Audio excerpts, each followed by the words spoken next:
우리 주님이 약속하신 풍성한 삶을 누리는 방법 중에 하나가 바로 예수님의 품에 안기는 생활을 하는 것입니다. 바로 사도 요한의 생애를 따라가다 보면 예수님의 품에 안기는 생활의 은혜와 축복이 무엇인지를 우리들에게 보여줍니다. 23절 말씀 보니까 예수의 제자 중 하나 곧 그의 사랑하시는 자가 예수의 품에 의지하여 누웠는지라. 이 말씀 이후에 요한의 그 모습은 깊이 있는 신앙의 생생한 모습을 우리들에게 나타내 주고 있습니다. 강하고 담대한 신앙이 무엇입니까? 주님의 품에 안기는 신앙생활인 줄로 믿습니다. 우리도 예수님의 품에 안기는 성령님의 인도하심에 따라 우리도 요한처럼 은혜의 더 깊은 세계로 나가게 되기를 주의 이름으로 축복합니다. 첫 번째로 예수님의 품에 안기는 사람은 주님과 사랑의 교제를 하게 됩니다. 23절에 보면 예수님의 품에 의지하여 누웠다라고 하는 표현이 나옵니다. 그런데 이 말은 설명이 필요합니다. 우리가 성만찬의 그림을 생각하면 누구의 그림이 생각나십니까? 그 유명한 레오나르도 다빈치의 그림이 생각이 납니다. 그의 그림은 정말로 명작입니다. 당시의 미술계에서는 상상도 할 수 없는 3D의 기법을 사용해가지고 그 그림을 그린 최초의 명작 중에 하나입니다. 그런데 획기적인 것인데 참으로 놀라운데 잘못 그려진 부분이 있습니다. 그것은 뭐냐면 이 사람이 중세 사람이기 때문에 중세의 생각으로 시대적인 관점으로 그린 것인데 그 틀린 것이 바로 여러분이 보시는 것처럼 제자들과 예수님이 긴 식탁에 의자에 앉아서 식사를 하시는 것입니다. 그것도 드라마 촬영하는 것처럼 한 줄로 이렇게 앉아가지고 있는 모습으로 그렸습니다. 다음에 여러분이 보시는 사진은 예수님 당시에 로마의 귀족들이 긴 식사와 연회를 하면서 즐겼던 횡화 식탁, 안 들어본 이야기죠. 바로 로만 트리클리니움이라고 하는 이런 모습으로 식사를 하셨을 것이라고 생각을 합니다. 음식을 준비하는 사람들이 음식을 준비해가지고 가운데 디귿자 모양의 가운데 부분에서 서브를 합니다. 그러면 손님들은 왼팔을 이렇게 딛고 긴 의자에 왼팔을 딛고 옆으로 비스듬히 누워서 식사하는 그런 모습이 됩니다. 그런데 요한에 따르면 최후의 만찬에서 예수님 바로 옆자리는 사도 요한 자기가 차지했노라 라고 증거를 하고 있습니다. 그래서 예수님의 옆으로 이렇게 누워있던 사도 요한이 등을 뒤로 이렇게 제치면 예수님의 옆에 계시는 예수님의 가슴에 닿는, 기대는 그런 자세가 되는 것입니다. 물론 유대인의 제자들의 식사 가운데서는 여자들이 함께 하지 못하죠. 그런데 이런 모습들이 이제 중동의 풍속에서도 비스듬히 누워서 식사하는 모습들을 찾아볼 수가 있습니다. 우리 요한복음을 보게 되면 사도 요한이 아주 특별한 표현들을 많이 하는데 그 중에 하나가 요한은 자기 이름을 말하지 않습니다.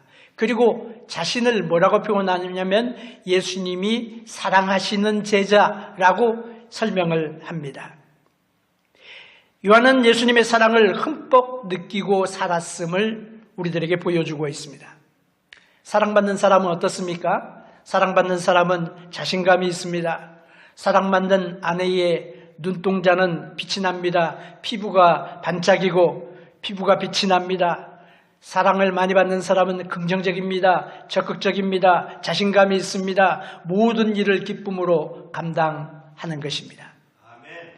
하지만 사랑받지 못한 사람의 사람은 얼굴이 그늘이지고 피부가 거칠고 태도도 자신감이 없고 주저하고 부정적이고 소극적이게 되어지게 됩니다.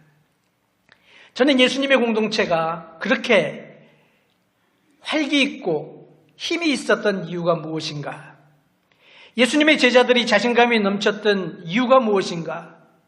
아니, 모든 여인들이 극성스럽게, 정말 어떨 때는 지나치다 싶을 정도로 극성스럽게 예수님을 섬기고 제자들을 섬겼던 이유가 무엇인가? 그것은 그들이 주님과의 생활을 통하여 하나님의 사랑을, 예수님의 사랑을 풍성하게 넘치게 받고 있다고 그들이 느꼈기 때문이라고 생각을 합니다. 사랑에도 단계가 있잖아요. 깊이가 있습니다. 우리가 십자가로 가깝게 나가야 하는 것처럼 주님과 나와의 교제에도 깊이가 더해져야 됩니다. 가장 깊은 친밀함이 어디에서 나타납니까? 부부 사이에서 나타나게 됩니다. 사람이 처음 만나면 남녀가 교제하기 전에는 잘 모르죠. 처음에는 매우 서먹서먹하고 부끄럽습니다. 그럼에도 불구하고 이렇게 상대방에게 호감이 있으면 계속해서 만나지요. 그리고 교제하면서 점점 상대를 알아가기를 시작합니다. 그러다가 이제 사랑하게 됩니다.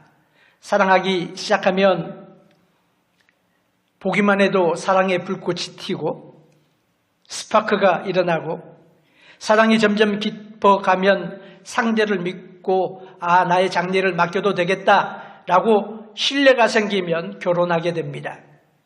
그래서 사랑하는 사람의 품에 안기게 됩니다. 그래서 안는다, 안긴다고 하는 것은 나를 맡긴다고 하는 그런 의미의 표현이 되겠죠. 그래서 성경은 부부관계를 말씀해 주시기를 서로 안기는 관계다 그렇게 말씀하셨어요. 서로 안겨도 부끄러움이 없는 관계가 부부관계입니다. 부끄러운 모습을 드러내도 받아들여지는 관계가 부부관계입니다. 그것이 성경이 말하는 친밀함의 의미인 것입니다. 이것이 성경적인 부부관계입니다. 그래서 세상에 존재하는 가장 깊은 친밀감은 부부관계의 사랑인 것입니다. 이것은 하나님이 허락하시고 기뻐하시는 관계이고 이 친밀감은 오직 부부관계에서만 찾아야 됩니다. 부부가 아닌 다른 데서 육체적인 친밀감을 추구하는 것은 잘못이고 죄라고 말씀하고 있습니다. 그래서 부부관계가 뭐냐? 서로 안기는 관계가 뭐냐? 배타적인 관계라 그랬죠. 둘 사이에, 부부 사이에 아무도 끼어서는 안 되는 관계, 배타적인 관계란 말이죠. 이것이 사랑의 관계인 것입니다. 마찬가지로 하나님과 우리와의 관계가 바로 이와 같습니다. 배타적인 관계입니다. 왜냐하면 하나님과 나는 사랑의 관계이기 때문에 그렇습니다. 하나님이 우상숭배를 제일 미워하시는 이유가 뭡니까? 하나님이 질투하신다 그랬어요. 그게 무슨 말이에요? 하나님과 우리 사이에 끼어들 수 있는 것이 아무것도 없는 거예요. 하나님과 우리 사이에 끼어드는 그것이 바로 죄라고 말씀하시는, 우상이라고 말씀하시는 것입니다. 이것은 사랑의 관계이기 때문에 그래요. 하나님과 나 사이에는 세상에 무엇이 끼어들어서는 안 됩니다. 하나님과 나 사이에 무엇이 있다면 그것은 우상이고 죄인 것입니다. 근데 이 하나님과의 친밀한 관계는 회복되고 유지되어져야 됩니다. 여러분 생각에 나는 부모의 사랑을 받지 못했어. 아니 남편의 사랑, 나는 아내의 사랑을 받지 못해. 혹시 그렇게 생각하십니까? 비록 주변의 사람이 나를 인정하지 않는다고 해도 나는 하나님의 사랑받는 사람인 줄을 믿으시길 바랍니다. 하나님이 여러분 한 사람 한 사람을 사랑하시는 줄을 믿으시길 바랍니다. 우리는 사도 요한과 같이 예수님이 사랑하시는 제자인 줄로 믿습니다. 바로 제자 요한이 바로 나예요. 여러분들이에요. 그래서 나는 주님이 사랑하시는 제자다. 주님이 사랑하시는 목사다. 주님이 사랑하시는 장로다. 권사다. 성도다. 하는 그 믿음이 있어야 주님과의 깊은 관계, 신앙의 세계를 경험하게 되는 것입니다. 저는 주님을 섬기는 이 과정을 통하여 하나님이 저에게 여러 번 말씀해 주셨어요. 너는 내가 사랑하는 종이다. 너는 내가 사랑하는 아들이다. 여러 번 말씀해 주셨어요. 이 믿음이 있어야, 이 확신이 있어야 힘들고 어려운 목회의 과정을 끝까지 감당할 수 있습니다. 우리 성도님들도 이 확신이 있어야 정말 주님을 섬길 때에 어렵고 힘들고 희생해야 되는 그 많은 일들을, 주님을 섬기는 그 일을 끝까지 충성하는 성도가 될 수 있는 줄로 믿습니다. 여러분 자신에게 한번 말씀해 보세요. 나는 예수님이 사랑하시는 사람이다. 믿으십니까? 항상 그렇게 여러분 생각하시고 고백하시기를 바랍니다. 우리도 예수님의 품에 안기는 생활을 통하여 주님과 더 깊은 사랑의 교제로 들어가게 되기를 주의 이름으로 축복합니다. 두 번째로, 예수님의 품에 안기는 사람은 주님의 고난에 동참하게 됩니다. 예수님의 품에 안기는 사람은 예수님의 고난에 동참할 뿐만 아니라 예수님을 위한 고난을 기쁨으로 참여하게 되는 것입니다. 요한복음 19장을 여러분 보시길 바랍니다. 요한복음 19장에 보면 사도 요한은 가장 겸손한 표현을 통하여 자신이 예수님의 십자가 밑에까지 갔다라고 하는 말씀을 증거하고 있습니다. 우리가 여러 주 전에 십자가로 가까이 말씀을 통하여 이 말씀을 묵상을 했습니다. 모든 제자들이 두려워하고 도망갔어요. 예수님을 사랑한다고 이야기를 하고 자신하고 장담하던 제자들이 도망을 갔습니다. 베드로도 예수님을 모른다고 3번이나 부인하고 도망을 갔습니다. 제자들은 아마 멀리 가서 숨었든지 아니면 멀찍이서 예수님의 십자가를 안타까운 마음으로 바라보았을 것입니다. 그런데 예수님의 제자 가운데서 오직 사도 요한만 예수님의 십자가에 못 박히실 때에 바로 예수님의 십자가 밑에까지 갔다라고 하는 것입니다. 아마 어떤 사람들은 사도 요한이 어쩔 수 없이 따라갔을 것이다, 그렇게 말할 수 있겠어요.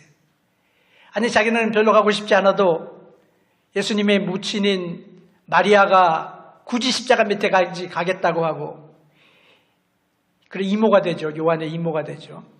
그리고 자기 어머니 세베대의 아내 살로메 마리아도 굳이 가겠다고 하니까 두 분을 모시고 할 수 없이 막내인 요한이 갈 수밖에 없었다라고 그렇게 주장할 수 있습니다. 그런데 저는 그렇게 생각하지 않습니다.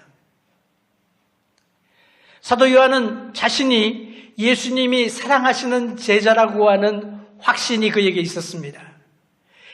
그리고 사도 요한은 예수님의 품에 안기는 사랑을 받았습니다. 그 사랑을 받은 요한이 십자가에 달려 돌아가시는, 죽음을 향하여 묵묵히 나가시는 그 예수님을 바라보면서 예수님을 생각할 때에 그냥 있을 수가 없어요. 그래서 그 십자가 아래까지 따라서 나갔던 것입니다. 마치 십자가 아래에 있었던 다른 여인들이 예수님께 받은 사랑을 생각할 때에 예수님이 십자가 밑에라도 따라가서 그 고난을 목도한 것과 같은 이유라고 저는 생각을 합니다. 성경은 하나님의 사랑을 품에 안는다라고 하는 표현을 많이 사용하십니다. 이사야 40장 11절에 있는 말씀 보면 그는 목자같이 양무리를 먹이시며 어린 양을 그 팔로 모아 품에 안으시며 젖먹이는 암컷들을 온순히 인도하시리로다 말했어요. 이사야가 하나님의 사랑을 어떻게 묘사하느냐, 목자가 양무리를 먹이며 목자가 어린 양을 그 팔로 모으고 그리고 그 어린 양을 품에 안는 것과 같은 모습으로 설명을 하고 있습니다. 목자가 어린 양을 품에 안습니다. 어린 양이 다쳐서 걷지 못할 때에 품에 안습니다. 어린 양이 지쳐서 따라가지 못할 때에 품에 안습니다. 어린 양이 너무도 사랑스러워서 품에 안습니다. 그것이 주님이 바로 저와 여러분들을 향한 마음이라고 하는 것을 믿으시길 바랍니다. 여러분들을, 나를 우리 주님이 품에 안아주시는 줄로 믿으시길 바랍니다. 그리고 사모하세요. 품에 안는 것은요, 사랑의 절정의 모습을 설명하고 있습니다. 예수님이 누가복음 13장, 그 마태복음에도 이런 말씀을 하시죠. 예루살렘아 예루살렘아 선지자들을 죽이고 내게 발송된 자를 돌로 치는 자여, 암탉이 제 새끼를 날개 아래 몸같이 내가 너희의 자녀를 모으려 한 일이 몇 번이냐? 그러나 너희가 원치 아니하였도다. 예수님 뭐라고 말씀하세요? 여러 번 이스라엘 백성들을 품에 안으려고 하셨다고 하는 거예요. 마치 암탉이 제 새끼를 갖다가 이렇게 날개 아래 모음과 같이 예수님이 이스라엘을 품으려고 하셨습니다. 품기 위하여 오셨습니다. 품으셨습니다. 그런데 이스라엘 백성들이 거부했어요. 예수님을 십자가에 못 박았습니다. 그러나 예수님이 자기 날개 아래 모은 그런 사람들이 있죠. 바로 누굽니까? 예수님을 믿고 따르는 사람들입니다. 제자들이 바로 그렇습니다. 예수님을 따라갔던 수많은 여인들이 바로 그렇습니다. 예수님은 많은 사람들 앞에서 여러 번 어린아이들을 품에 안으심으로 하나님의 사랑을, 예수님의 사랑을 보여주셨습니다. 그리고 예수님의 사랑은 바로 뭐냐? 여러분 한 사람 한 사람을 향한, 우리 모두를 향한 사랑인 것을 여러 차례 보여주시면서 확인시켜 주셨습니다. 이 사도 요한은요, 예수님의 품에 안겼다, 남자가 남자 품에 안기는 이런 식으로 생각하지 마세요. 예수님의 품에 안겼다 하는 것을 정말로 강조하고 있습니다. 강조하고 싶어서 어쩔 줄 모르는 것 같아요. 주님의 품에 안기는 생활, 예수님의 품에 안기는 시간이 참으로 귀하고 귀하다, 이 사실을 갖다가 강조하고 있어요. 여러 가지 모양으로 강조하고 있어요. 그래서 사도 요한은 예수님의 품에 안기는 관계를 직접적으로 간접적으로 묘사를 하는데, 요한은요 예수님 옆에 늘 붙어 다녔던 제자입니다. 예수님이 가시는 곳마다 요한을 데리고 가셨어요.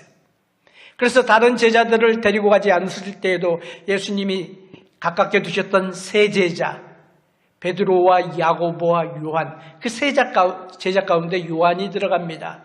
그래서 변화산에 예수님이 변형되실 때에도 이 요한을 데려가셨어요. 겟세마네 동산에서 제자들이 멀찍이서 기도하고, 그리고 조금 더 나아가서 세 제자들을 거기 두셨는데, 거기에서도 예수님이, 겟세마네에서도 예수님과 가장 가까운 데서 기도했어요. 물론 잠잤지만. 그래서 예수님이 기도하시는 말씀을 직접 들을 수가 있었습니다. 저는 요한이 예수님의 곁에 붙어 다닐 뿐만 아니라 바로 예수님의 바로 곁에서 항상 앉기를 원했다고 생각합니다. 걸어다니면 예수님 팔 잡고 걸어다니고, 예수님이 앉으시면 그 옆에 가서 앉고, 이런 모습이에요.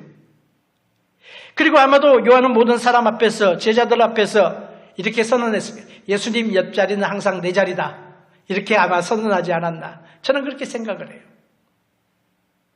그래서 예수님께서 십자가에 달리시기 바로 전에 그 요한의 어머니였던 살로메 마리아가 예수님이 고난받으러 받기 전에 예수님께 찾아와서 부탁드린 말씀이 있죠. 이제 하나님 나라에서 주님 나라가 임하실 텐데, 무엇인가 일어날 것 같은데, 이제 예루살렘에 올라가면 그때에 내 두 아들 있잖아요. 하나는 당신의 오른편에, 하나는 당신의 왼편에 앉게 해 주십시오 라고 그렇게 요청을 했습니다. 예수님, 내 아들들 사랑하시잖아요. 예수님 동생들이잖아요. 이미 예수님이 어디로 가시든지 늘 데리고 가시잖아요. 특히 요한은 항상 예수님 옆에 앉잖아요. 아마 이런 말인 것 같아요. 예수님이 사랑하시는 제자 요한은 예수님 옆에는 항상 내가 앉을 거야 라고 고집했을 것입니다. 그리고 최후의 만찬 때에도 예수님 옆에 눕게 되었습니다. 유대인들이 왼팔을 이렇게 바닥에 대고 이렇게 반 누운 상태로 횡하 식탁이라 그렇게 이야기하는, 옆으로 이렇게 누운 그런 식탁에서 식사를 한다고 생각하면 요한이 어디 있느냐? 요한이 예수님 오른편에 있었어요. 예수님 오른편에 요한이 있었어요. 요한이 옆에 이렇게 누워 있다가 몸을 뒤로 이렇게 제끼니까 예수님의 가슴에, 품에 기대었다라고 이야기를 해요. 예수님의 품에 기대게 되었어요. 예수님의 가슴에 의지할 수 있는 위치가 되었어요. 그래서 요한은 예수님의 옆에서 등을 뒤로 기대므로 예수님의 품에 의지하여 누운 자세가 되었습니다. 이게 뭐가 그렇게 중요하나? 근데 말씀을 읽으면서 묵상을 하면 요한이 이 말을 강조하고 또 강조하는 거예요. 사도 요한은 자신이 예수님의 품에 의지하여 누웠다고 하는 사실을 요한복음에서 3번이나 강조하고 있습니다. 그만큼 요한에게 의미가 있다는 거예요. 그만큼 우리에게도 의미가 있다는 거예요. 최후의 만찬 때에 요한이 예수님 가깝게 위치할 수 있었던 이유가 뭐냐? 아마 요한도 자신이 예수님의 사랑을 받는다는 것을 알 뿐만 아니라 다른 제자들도 예수님이 요한을 사랑하신다는 것을 다 인정한 것 같아요. 그래서 그날 밤도 예수님의 오른편에 내가 앉겠다라고 고집을 했는데 그 고집이 그대로 이루어진 것 같아요. 요한복음에 기록할 때에 자신을 주의 사랑하시는 제자라고 기록을 했음에도 불구하고 그런 표현, 아니 너만 사랑했냐? 나도 사랑했지 라고 사람들이 반발하지 아니하고 성경의 그 표현을 그대로 기록할 수 있었던 이유도, 비난받지 않았던 이유도 뭐냐? 그것이 사실이기 때문에, 진실이기 때문에 그런 거죠.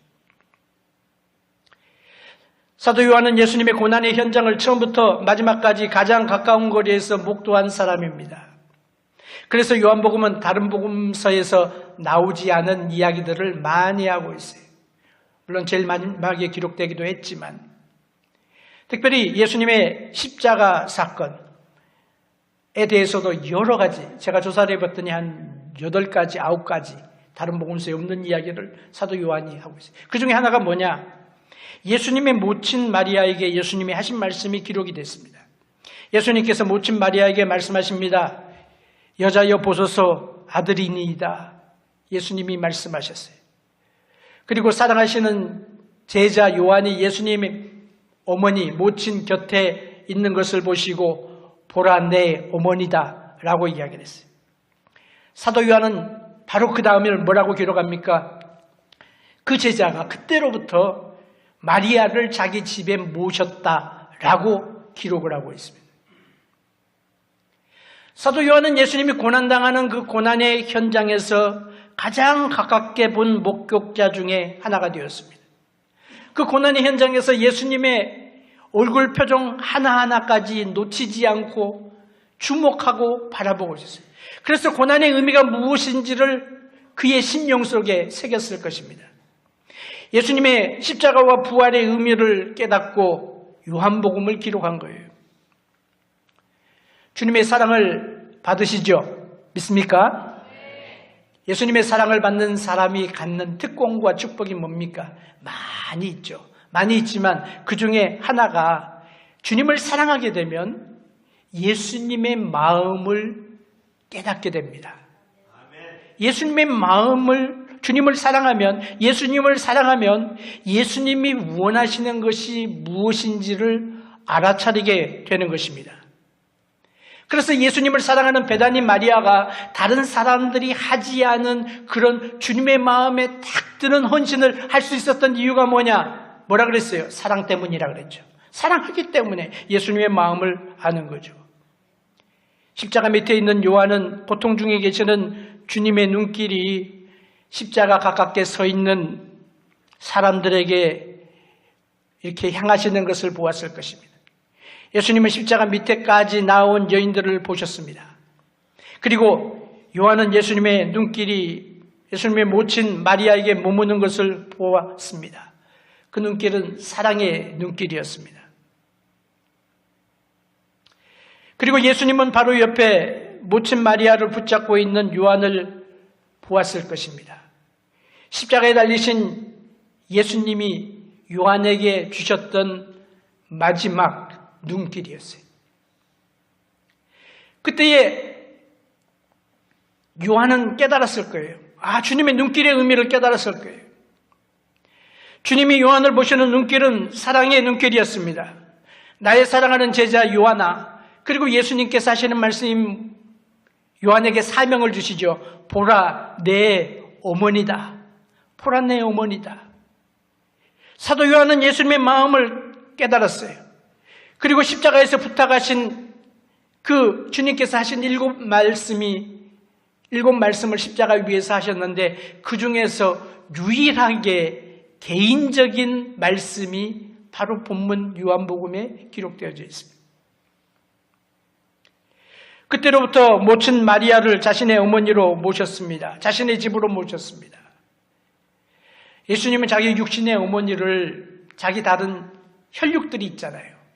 동생들이 있는데 그들에게 맡기지 아니하고 예수님이 사랑하시는 제자 요한에게 자기의 어머니를 맡기셨다고 하는 것입니다. 그래서 사도 요한은 교회를 책임지고 섬길 뿐만 아니라 예수님의 모친을 섬기는 특권과 축복을 받게 되었습니다. 우리가 우리 부모님들을 모실 수 있는 기회가 있습니까? 힘을 다하여 잘 감당하시기를 바랍니다. 주님이 기뻐하시는 거예요. 주님이 원하시는 거예요. 주님을 사랑하는 사람이 주님의 고난에 동참한다 그랬어요. 주님을 사랑하는 사람이 교회의 고난에 동참하게 됩니다. 교회가 부흥하고 형통하고 사역이 많고 이럴 때는 헌신하기가 쉽습니다. 하지만 교회가 힘들어지고 나에게 다가온 사역의 분량이 점점 많아지고 힘들고 지치는 그런 일들이 생길 때에 헌신하기가 쉽지 않습니다. 그래서 교회가 어려울 때에 교회를 떠나는 분들도 계시는 것입니다.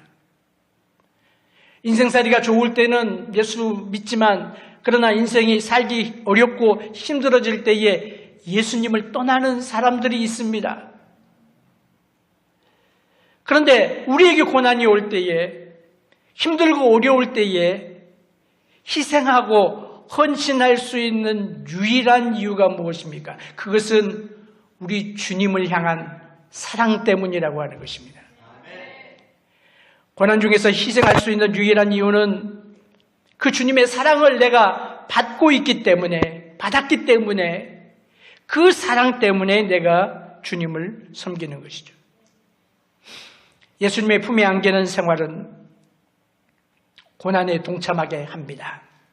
우리도 예수님의 품에 안기는 생활을 통하여 주님을 위한 고난에 동참하시는 능력 있는 믿음 생활 하시기를 주의 이름으로 축복합니다. 세 번째로 예수님의 품에 안기는 사람은 말씀의 능력으로 승리하게 됩니다. 사실 이것이 제가 가장 강조하고 싶은 것 중에 하나입니다. 강조하고 싶은 은혜입니다. 현재는 감성이 주도하는 시대이기 때문에 감정적인 것을 무시할 수 없죠. 주님이 우리에게 주신 것이 감정이기 때문에 감정이 중요합니다. 그런데 마지막 시대에 감성을 추구하는 많은 사람들에게 잘못된 영성들이 굉장히 가득합니다. 현대에 잘못된 감성 운동들이 있습니다. 대표적인 것 중에 하나가 뉴에이지죠. 이런 감성을 중시하고 감성을 건드리는 것을 통해서 사람을 끌어모으려고 하는데 이런 것들은 진리가 없기 때문에 진리가 없는 감성을 추구하는 것은 잘못된 것입니다. 믿음 생활에서도 비슷해요. 하나님과 가까운 친밀함을 추구하는 것, 이건 좋은 것입니다. 우리가 예수님과의 관계 속에서 친밀함을 추구해야 됩니다. 그냥 아는 관계가 아니라 친밀함이 있어야 되는 거예요. 주님이 너는 내 것이라 하시는 말씀. 나는 주님의 것입니다.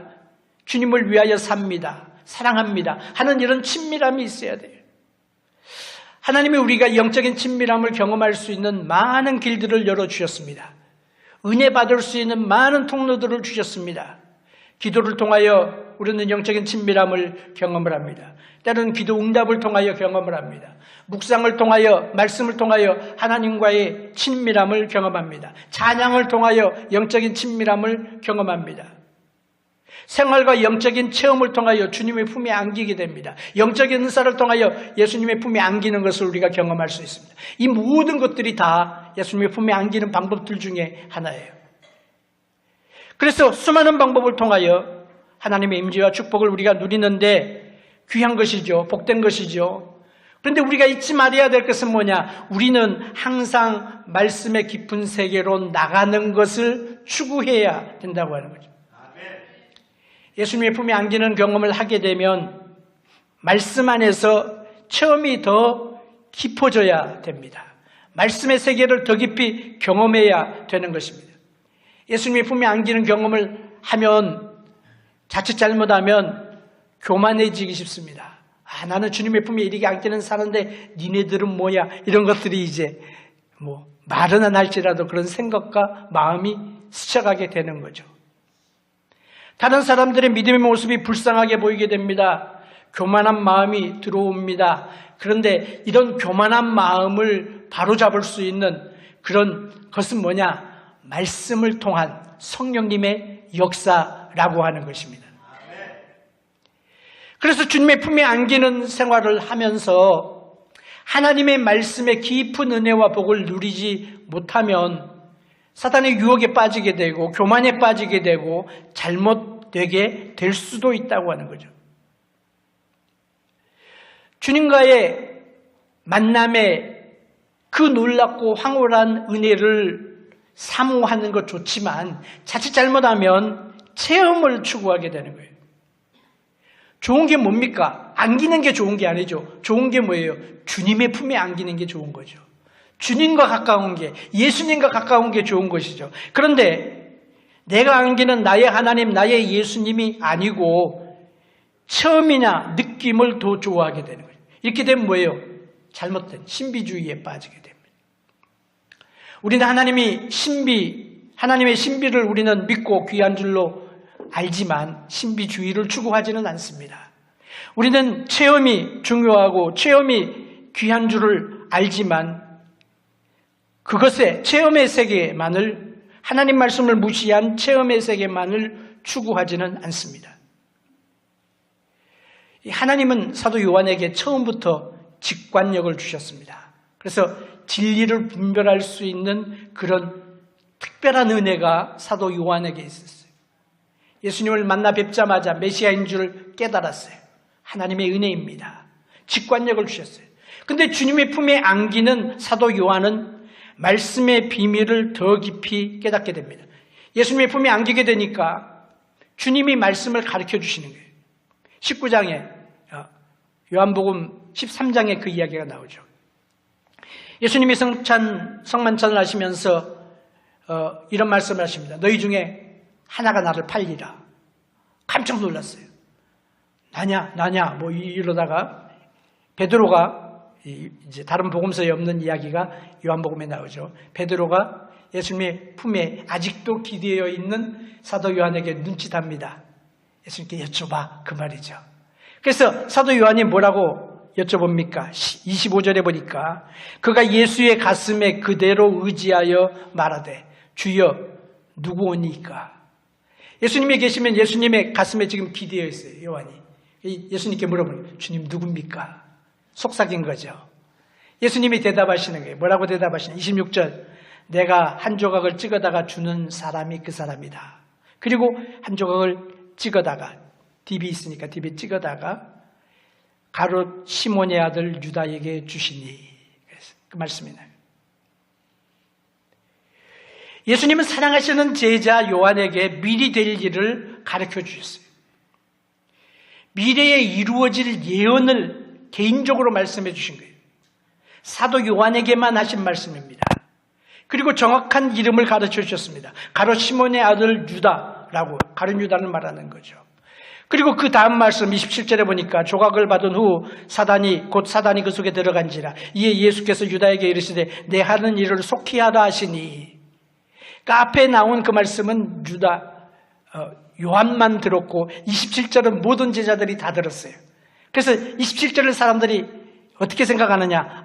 다른 거 시키시나 보다 라고 생각을 했어요. 만약에 제자들이 가룟 유다의 정체를 알았다면 그냥 두지 않았을 거죠. 특별히 누구? 베드로가 참지 않았을 거예요. 말고는 귀를 뱉지만 이 가룟 유다는 목을 뱉을지도 몰라요. 그렇죠? 베드로의 그 성격상.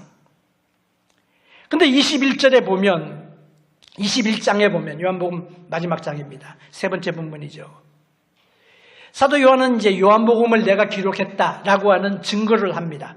증거를 말하는데 요한복음 마지막에 자신이 예수님의 품에 안겼던 제자라고 하는 것을 또 강조하고 있습니다. 또 강조하고 있습니다. 21장 20절에 보니까 베드로가 돌이켜 예수의 사랑하시는 그 제자가 따르는 것을 보니 그는 만찬석에서 예수의 품에 의지하여 주여 주를 파는 자가 누구 오니까 묻던 자더라. 누굴 말하고 있어요? 요한을 말하는 거예요. 근데 요한이다. 사랑하시는 제자다 라고 이야기하지 않냐고 이렇게 장황하게 설명하는 이유가 뭐냐? 예수님의 품에 안기는 생활이 얼마나 귀하다고 하는 것을 다시 강조하고 싶은 거예요. 마지막에 그래 다시 그 말을 쓰는 거예요. 그 은총을 다시 강조하는 거예요. 예수님 품에 안기는 요한을 주님께서 어떻게 사용하십니까? 다른 제자들은 다 순교합니다. 예수님의 육신의 형인 세베대의 아들 야고보는 제일 먼저 순교당합니다. 그런데 사도 요한은 순교하지 않았어요. 사도 요한은 자연사했습니다. 아브라함처럼 하나님이 허락하신 수완을 다 살고 그리고 하나님의 부르심을 받았어요. 100살이 넘게 살았어요. 순교도 귀하고 복되지만 오래 살면서 주님의 교회를 섬기고 하나님의 일을 하는 것도 귀하다 하는 것을 보여주시는 것입니다. 이 축복도 사모하시기를 바랍니다. 순교도 사모해야 되지만 이 축복도 사모하시는 것 괜찮아요. 요한이 오래오래 살면서 무슨 일을 했어요? 전 세계 교회를 돌보는 리더가 되었습니다. 오랜 세월 교회들을 섬겼습니다. 성도들을 돌아보고 교회들을 돌아보는 가운데 서신서들을 기록합니다. 요한 1서, 요한 2서, 요한 3서. 요한 1서는 얼마나 은혜롭고 놀라운 깊은 내용이 거기 있습니까? 2서, 3서는 짧지만 그 가운데도 풍성한 사랑과 은혜를 보게 됩니다. 그리고 다른 공간복음과 다른 네 번째 복음서인 요한복음을 기록하게 되었습니다. 그리고 요한계시록 기록하게 되었어요. 예수님의 품에 안겨가지고 미래에 되어질 사건을 들은 요한은 나이가 들은 다음에 밤무섬에서 하나님 보좌의 우편에 앉으신 예수님으로부터 위대한 환상과 계시를 받았습니다. 그래서 마지막 때에 되어질 그 놀라운 일, 만약에 요한계시록이 없었으면 우리가 마지막 세대를 살면서 얼마나 불안할 것 같아, 얼마나 힘들 것 같아. 근데 하나님이 될 일을 우리에게 다 보여주셨어요. 그래서 우리는 믿음 가운데, 확신 가운데 걸어갈 수 있는 줄로 믿습니다. 사도 요한은 신약 성경 중에서 5권의 책을 기록한 저자가 되었습니다. 예수님의 품에 안겨 생활하는 궁극적인 의미가 무엇이냐? 그것은 말씀의 깊이를 깨닫고 말씀의 풍성함 속에서 살아갈 수 있는 은혜를 공급받는 것입니다.